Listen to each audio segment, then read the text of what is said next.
Here we have the brand new 2020 iPhone SE. This iPhone was released just a couple months ago, and it's Apple's cheapest brand new iPhone ever to be produced. So in this video, I'll just be doing a short unboxing of this iPhone and sharing my first impressions along with a couple tests. And next week, I'll be releasing my full review. Hey guys, and welcome to Affordable Tech.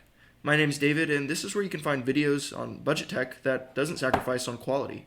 So if you enjoy tech and like saving money, hit that subscribe button and I'll do my best to make it worth it. So the biggest thing in regards to this iPhone is the price. I mean, it's $399. So going ahead and getting into the unboxing, firstly, the box comes with a plastic outer wrap to, protect the box, which is by far the cheapest iPhone Apple has ever offered brand new. Getting into the box, as you can see, designed by Apple in California. Of course, this comes with two stickers, a SIM card release tool, and just the usual stuff, which we'll go ahead and set aside for now. Under that is the iPhone, which you can see. Looking at it, you can't immediately notice the fat top and bottom chin, but they're there, don't worry. We'll go ahead and set the phone aside for now and take a look at everything else that's in the box. Firstly, the Lightning connector earpods. This is just a nice addition, not frequently used by many people that I know, but it is nice to have. Next is the USB-A to Lightning cable, which goes directly with the 5-watt charging brick. This 5-watt brick is just for you if you want to take a full couple days to charge your iPhone. Jokes aside, it's 5 watts and it sucks. And this phone is actually capable of fast charging. So Apple, why not just throw an 18-watt fast charger in there? I don't know. But I actually made a video showcasing the best budget fast charging setup for your iPhone, which would work phenomenally here. You could charge your phone from 0 to 50% in just 30 minutes for right around $20. It's definitely something I'd get in combination with this phone. Alright, so as we can see with this iPhone, just peeling off the plastic,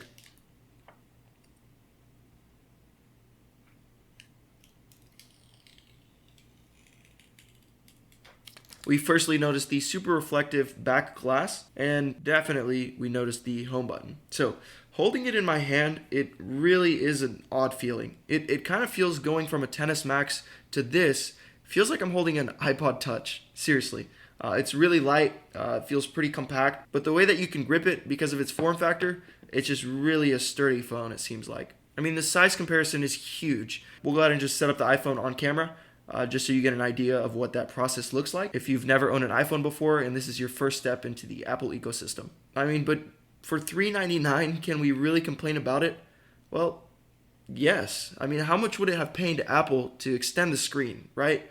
I understand there needs to be separation between this low-end iPhone and the more expensive flagships, but at least make it to where there's more screen-to-body ratio than the iPhone 8 while still maintaining a home button, but I mean just not repeating the design of the iPhone 6 over and over and over again. Right now, I'm really not going to go into depth into the comparisons between a different iPhone, but in my review next week, I'm really going to dig deep into comparisons, tests, functionality, and all the above. So make sure to stay tuned for that. So I'm actually going to be taking this and using it as my daily driver for the next week and coming back to you guys with my full and overall thoughts. We'll get more into specs and all the nitty-gritty in my review. Thanks, guys. I do appreciate you. We'll talk soon and see you in a bit.